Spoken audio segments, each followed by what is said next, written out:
Good morning.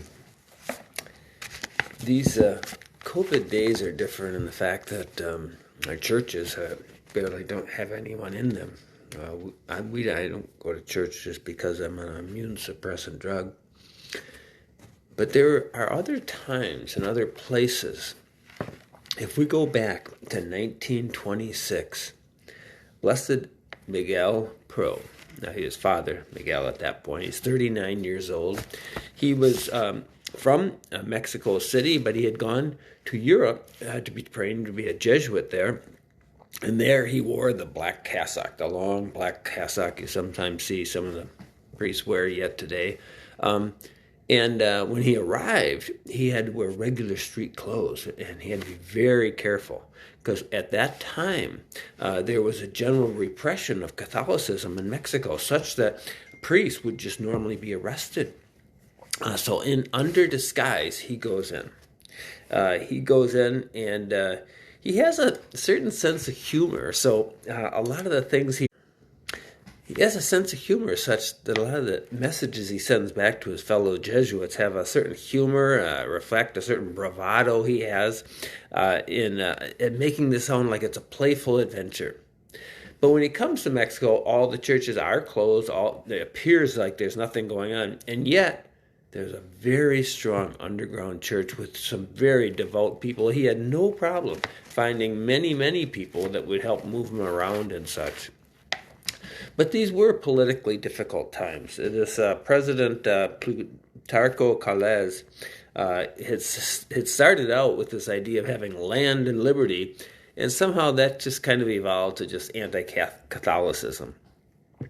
So his actual brothers, were involved in an underground thing called the Cistero Rebellion. And there they were trying to bring back the real ideals and the faith and all of that. And they actually made a plot, this group did, to kill the president. And when word got out of this, he just went ballistic and had mass amounts of arrest. Miguel Pro, he eluded this several times, and he was feeling quite good about it. But eventually, he does get arrested. There is no trial, but it is put on very public display. So he had asked a lot of the ministers and a lot of the other main people in the society to observe his assassination. And they ask if he wants to say anything or do anything before he is executed. He gets down on his knees and he prays. And after praying for a few moments, he stands up and he says he is ready. But he was ready.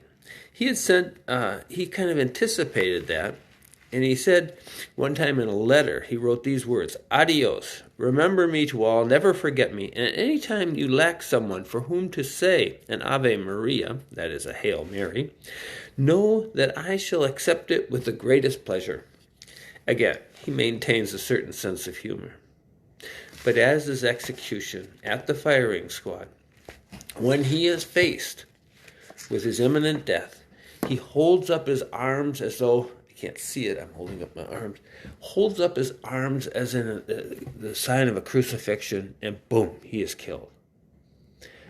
And to the president's dismay, this did not end the underground church. If anything, it flourished and it got stronger, and he was held up as a martyr.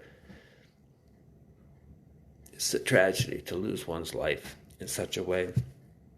And yet, it's interesting how the church didn't really get damaged by tyranny, by a prosecutor trying to wipe it out. Didn't get wrecked at all. And yet, over our church, over the past 30, 40 years, it's been going downhill for a long time. This COVID is just putting it right over the edge in terms of the abandonment of churches.